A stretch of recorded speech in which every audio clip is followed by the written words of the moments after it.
Berqarar Suda Benzaş Merkezi 3 tane täzeler, umman şo täzelerden halka yetip berdi.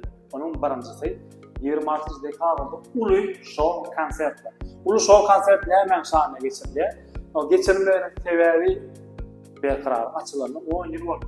10 yıl jubiley toyu. Onun üçin 26 dekabrda Ulu Show konserti yönümüne geçiren oktu. Zeki'nin bölümüne bäteşigi ıglan ediyor. Bäteşiň şertleri, zekini, talantly ýaşlary ýüze çykarýar.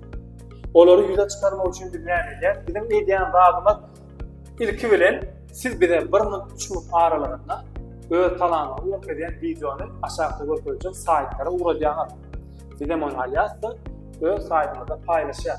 Ve kimin videosunu prosmotr kän bolsa ýa-da like'lar kän bolsa şoň esasyna 26 dekabrda ýeňjiler ıglan edýär ve ýeňjilerde qymmat baha sowgatlardan doýar.